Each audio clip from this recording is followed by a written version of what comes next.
what we did on Friday.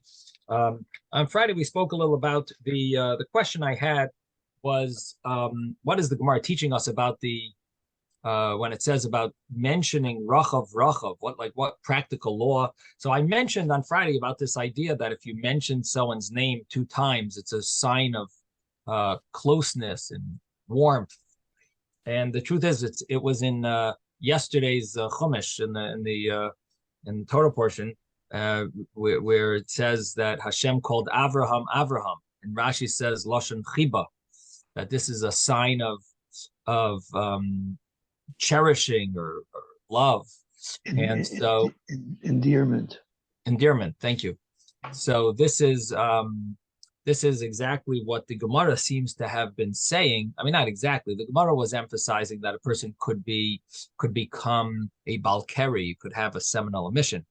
But the Gemara's point is that if you say someone's name, if you say a woman's name and you call her by her name, you say it twice, that's also like something that maybe a person should be careful from. And I'm told that there are those that have a custom that they don't even call other women by their first name. They call them Mrs. And the reason is because as a way of not getting too close, in a way that wouldn't be tznius, in a way that could lead to thoughts, or could lead, or worse. So unfortunately, we live in a world where it doesn't surprise us that we should be extra careful. And so a little extra tznius is always apropos. So the Gemara mentioned that idea with Rachav, but what it's teaching us is that that could lead to an actual seminal emission, but even not that, could still lead to thoughts or lead to inappropriate. It could be inappropriate, and therefore person should be careful. The Gemara afterwards mentioned the blessing that Rav Nachman received from Yitzchok, and that we spoke about as well on Friday. That he gave him a bracha, that the fruits that come out of you, meaning your children, should be just like you. And then the Gemara after that spoke about the Yoira and Malkish, the 2 rains. And the Gemara first wanted to know what is the etymology of the word Yoira. And the Gemara said, well, Yoira is from the word Hayra'ah, instructing and teaching. And so the first meaning of the word Yoira means the early rains, the first rains. But what does it really mean? What does it literally mean? So Yoira means that it's instructive. It tells us that you have to get yourself ready. So the rain is going to come. In other words, the first rains get you ready, prepared, so that you don't get flooded. How? Because when you see those first rains, or at least when you know the first rains are coming, so you make sure to put tar on your roof, and you bring everything in from the outside, and so on, fruits that are outside. So Yoira is an instructive.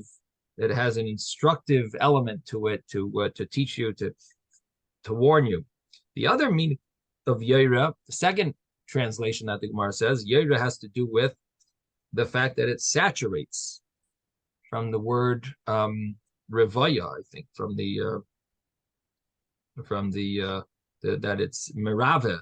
It saturates the land, and it waters it until the depth. So it comes from that word that it's very it's absorbed very well, I guess, and it brings a pasuk to lameha rave, that it saturates the furrows, and nachas gedudeha, it's pleasant to the gedudim, the troops, which means to the people, and berevivim to magigena tzimcha tevarich, the rain, it melts the ground, and it grows, it brings blessing. Simcha, the growths are blessed. So then the Gemara says that Yoira has a third meaning. What's the third meaning? That Yoira is that it comes down pleasantly. And that's also from the term like teaching, Moira, teacher, that it just like a teacher, Divrei Chachamim benachas nishmaim, the words of the scholars are listened to in a pleasant way. And that it means that the concept is that the rain is not what the Yaira rain is not meant to be a lot of wind, but it's meant to be directly falling down without wind pushing it around. And that is the idea of Yaira, that it rains in a pleasant way, like a teacher who teaches properly, who teaches properly. So the Gemara then says that, how do we know that the word that Yaira really refers to these nice rains? Maybe it refers to rain that ruins things. And the Gemara answers, how do we know that it's like a blessing? And the Gemara answers that it's just like Malkush, is a blessing, because Malkush can't really ruin the fruits and the plants, trees, because the fruits and other things are not in the fields at in the time of the Malkush rains. So therefore, just like Malkush is a blessing, so therefore Yaira is also a blessing. Now, Rashi had a big problem with this Gemara. He says, how could you say that Yaira is not a blessing? It's right in the Shema. The Shema says, if you listen to my words, then I'll give you rain in its time. So how could it not be a blessing? Right? It's part of the Shema. It's part of it talks about when you listen to my commandments. So how could you say that it's not that? What's the Gemara's thought that maybe it's not a blessing? The Gemara is going to have to find an answer, and it says, Malkush is a blessing, Yair is a blessing. What do you mean? You need to know from Malkush just because Malkush is the whole paragraph is talking about. I mean, it's not the whole paragraph. The first half of the paragraph is talking about if you listen to my commandments. If you listen to my commandments, I'll give you rain in its time. It's obviously a rain of a blessing. Hashem's not going to punish you if you don't listen to if you do listen to his commandments. He's not punishing you. He's giving you this part of the blessing. So what does Rashi answer? So I mentioned on Friday that Rashi explains that maybe you could maybe read it a little differently, even though it doesn't really fit well, but the Gemara still gives that option. It's not the perfect match. In other words, it wouldn't be a smooth read, but you could read it that way, that if you listen to my commandments, then, obviously I'll reward you. And if not, then I'm going to give you rain in its time. In other words, I'm going to give you rain that's going to be a cursed rain. You could push it in. There could be a thought to somehow fit that in, and the Gemara proves that it doesn't make sense. In truth, it doesn't really fit the words either. So it actually works out good. That's not the pshat. That's not the meaning. But the other commentaries aren't satisfied with Rashi's pshat. So I just wanted to share with you that there are other perushim, other explanations here, and one of them is that possibly you could say that the verses are talking about when you listen to my commandments, to love Hashem your God, and to serve him with all your heart, with all your soul. But it doesn't say with all your might. In the second paragraph of the Shema, it doesn't say b'chol ma'idecha, like it says in the first paragraph of the Shema. Second paragraph of the Shema just leaves it out. You serve me with all your heart, with all your soul, but not with all your ma'idecha. Could mean your money. It doesn't have that extra term that it has in the first paragraph of the Shema. And so this is a topic of discussion in Tractate Brachos. And one of the points that's mentioned over there, and one of the main points that's mentioned there, is that the second paragraph of the Shema is actually talking about that you're not doing Hashem's command, believe it or not. It sounds like if you read the words, you're listening to my commandments and you're serving Hashem with all your heart, with all your soul. But because you're not doing it with all your might, you're not fully listening to Hashem's commandments, and therefore you're getting like it's not really a full-fledged bracha. You're getting like you're missing out some of the bracha, and you're getting even a curse. And so, in fact, in the Gemara Brachas, it talks about the fact that it says you're gonna v'yasafta deganecha, you will gather your grain. In a certain sense, that's a little curse, because wouldn't it be nice if other people gathered your grain and you don't have to gather it? So the Gemara there says that would be other people gather it as if you do follow the first paragraph of the Shema, that you serve Hashem b'chol ma'idecha, also that you serve Hashem with all your might, with all your money, with everything, with all, anything that Hashem throws your way, you still love Hashem. So if you serve Hashem in that way, that you're b'chol ma'idecha, that with all of your might you're serving Hashem, then you get even a blessing that even others that it says va'amdu zarim ura'u tzainchem, that the foreigners will come and they'll help you. That they'll help you in your fields and in your with shepherding and so on. So in other words, you will benefit in a real blessing. But the second paragraph of the Shema is not that way. The second paragraph of the Shema is that you're going to gather your grain. We all safted ganecha. Let me just pull up that pasuk. I think it's va'amdu zarim. I think I'm saying it wrong. Va'amdu zarim ura'u, and I forget the last word. No, it does say it. I'm correct. Okay. And they will shepherd your sheep. Yep. So that's the first paragraph of the Shema. That the shepherd, that others will help you, but it will do it for you. But the second paragraph of the Shema is v'yasafta deganecha, you will gather your grain. Now, in a certain sense, that's a blessing, because you're gathering your grain. At least you got stuff coming in. But on the other hand, that's not the highest level. The highest level is let other people do it. That's for the goyim to do for us. We have to serve the Eibishter. So va'amdu zarim tzainchem, that's the highest level. That the zarim, the strangers, will come and they'll help, they'll do it for us.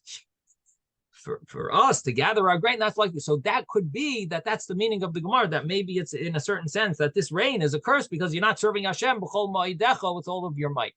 So that's another way of learning it. And then there's an alternative shot that it could be that Yaira and Malkosh are rains. And those rains could be negative. It could be a curse. But if they come in their time, that's when it's a blessing. The Yaira Malkosh, the Gemara is saying, maybe Yaira Malkosh rains are not really good. But if they come to Itoi, then it's a blessing. And that's what the second paragraph of the Shema says. That I will give you your rains in its time, then it'll actually be a blessing. But the rains itself may be a curse.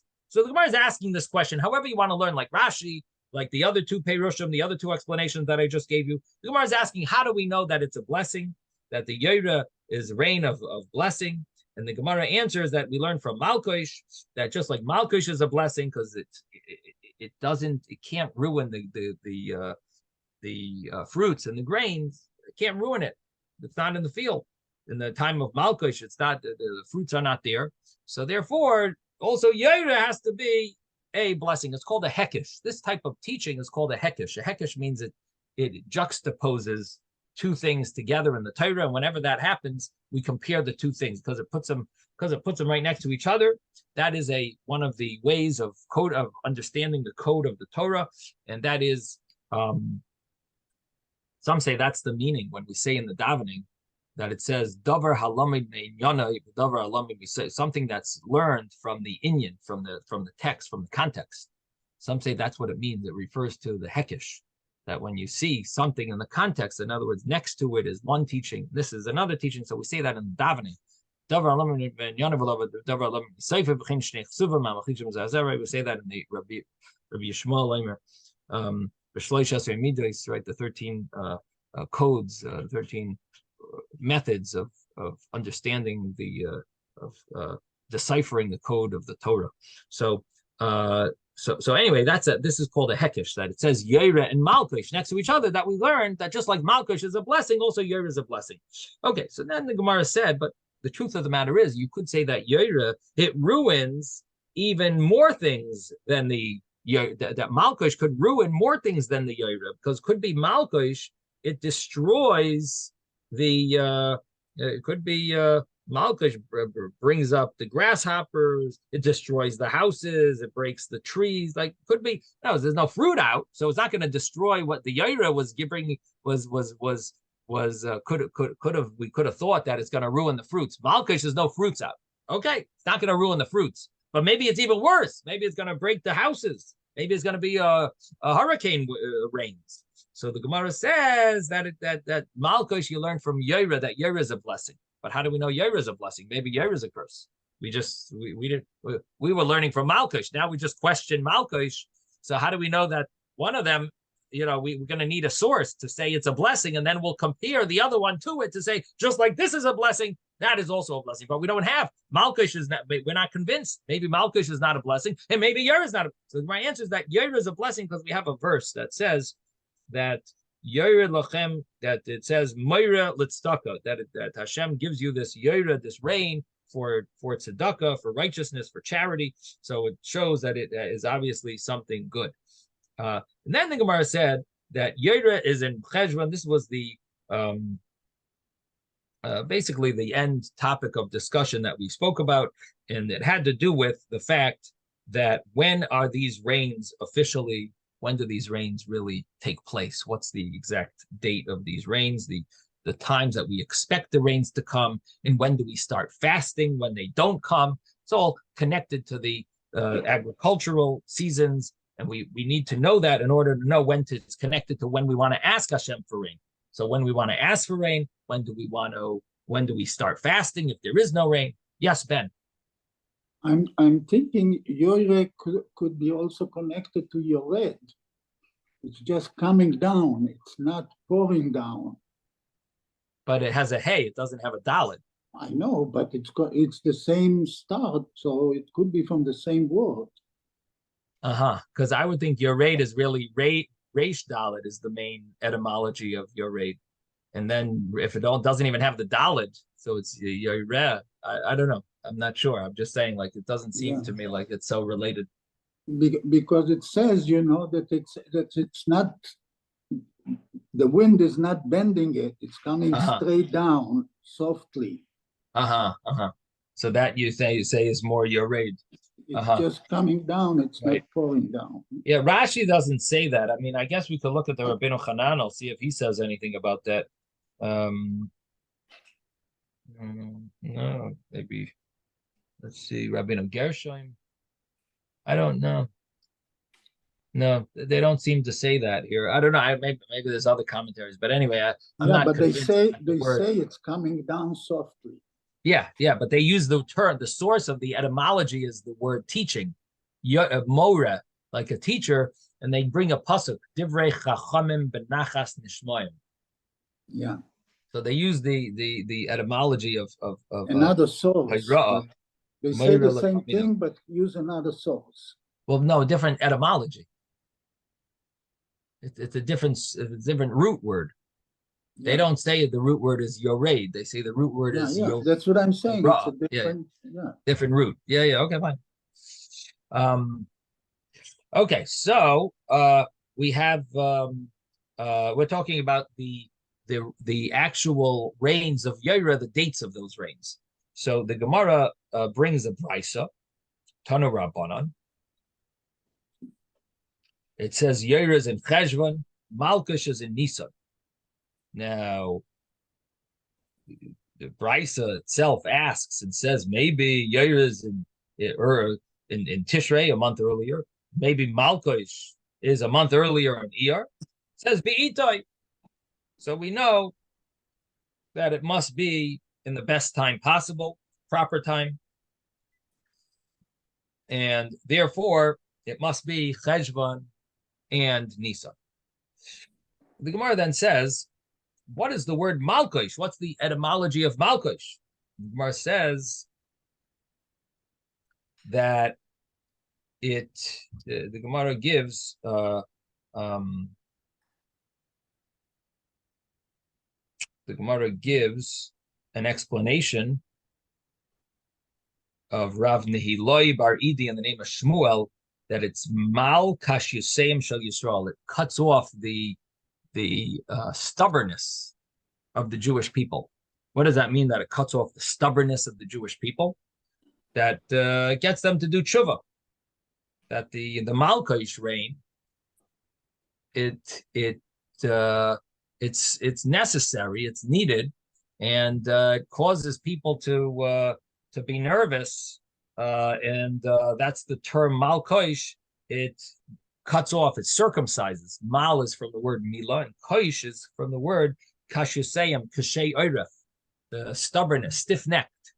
So it breaks our stiff-neckedness and causes us to want to do charity and want to do tshuva. That's the concept of the reign, of the Malkish reign.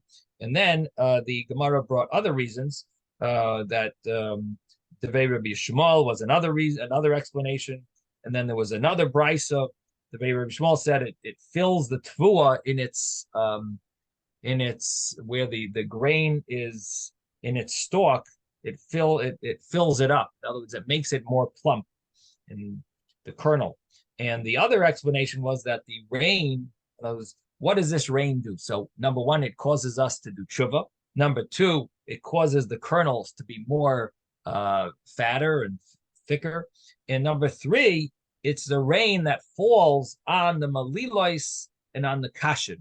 The malilois is, again, that it falls on the malkoish is malilois and kashin. That this rain, this later rain, it falls on the stalks, but it falls on the kernel part, the top part of the stalk, and it falls on the bottom part of the stalk. That one of the top part is called the malilois, and the bottom part, the rest of the stalk is called the kashin.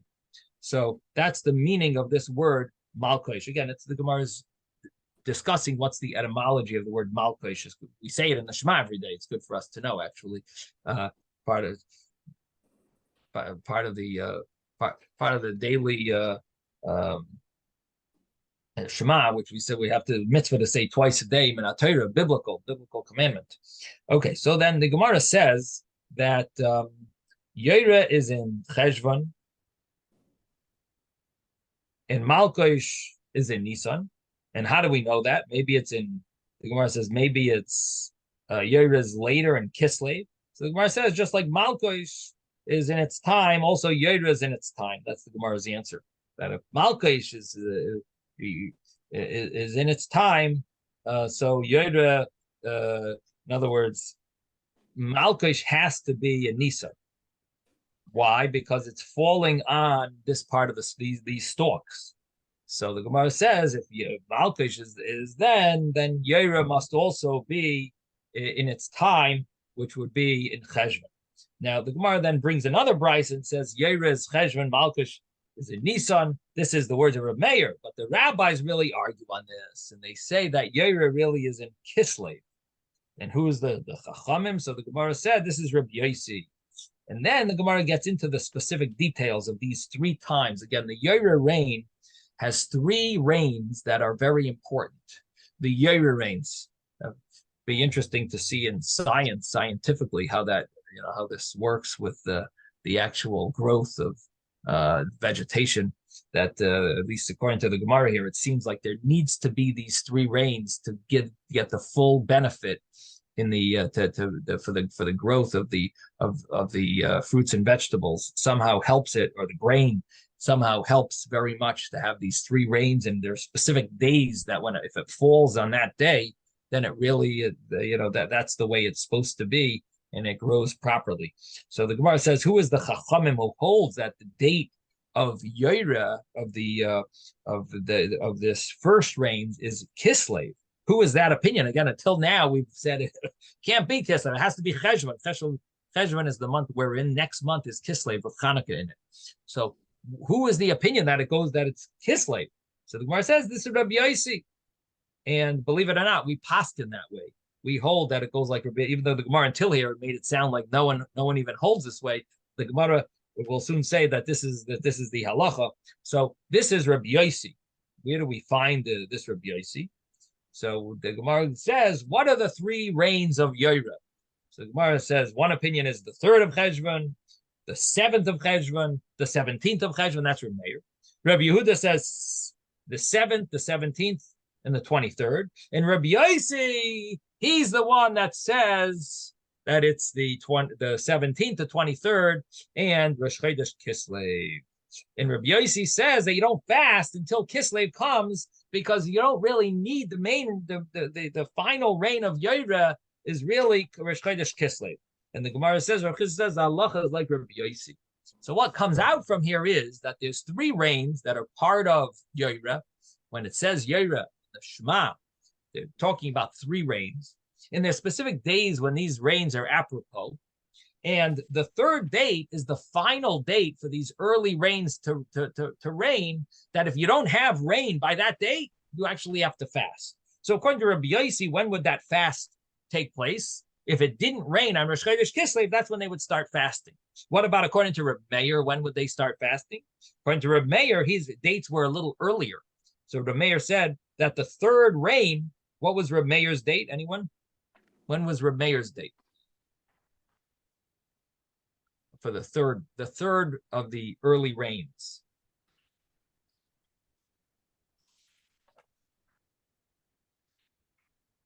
Anyone? Reb Meir? We just said Reb Yossi's date was Rosh Chodesh Kislev. So if it doesn't rain by Rosh Chodesh Kislev, which is the month of Hanukkah, which means the month that's coming up, if it doesn't rain by then in Eretz Yisrael, then they would actually start fasting. At least the Yechidim, the scholars, they would start fasting at that time. Rosh Chodesh Kislev.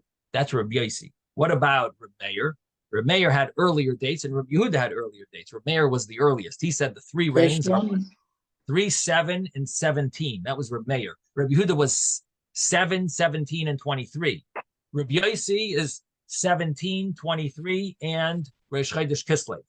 So what comes out, Reb Meir would say you'd fast from the 17th. If it didn't rain by the 17th of Cheshvan, then you would start fasting. What would Reb Yehuda say? If it didn't rain, by what day would you start fasting? By the 3rd rain. When would the 3rd rain be, according to Reb Yehuda? We're on page 6a. Just going over, Friday's Gemara. We need to review. It's really crucial. So Reb Yehuda said, remember, what are the 3 days of Reb Yehuda? 7, 17, and 23. So which one would you need to, when would you have to fast if it didn't rain by then? By the final date. The final date is the 23rd.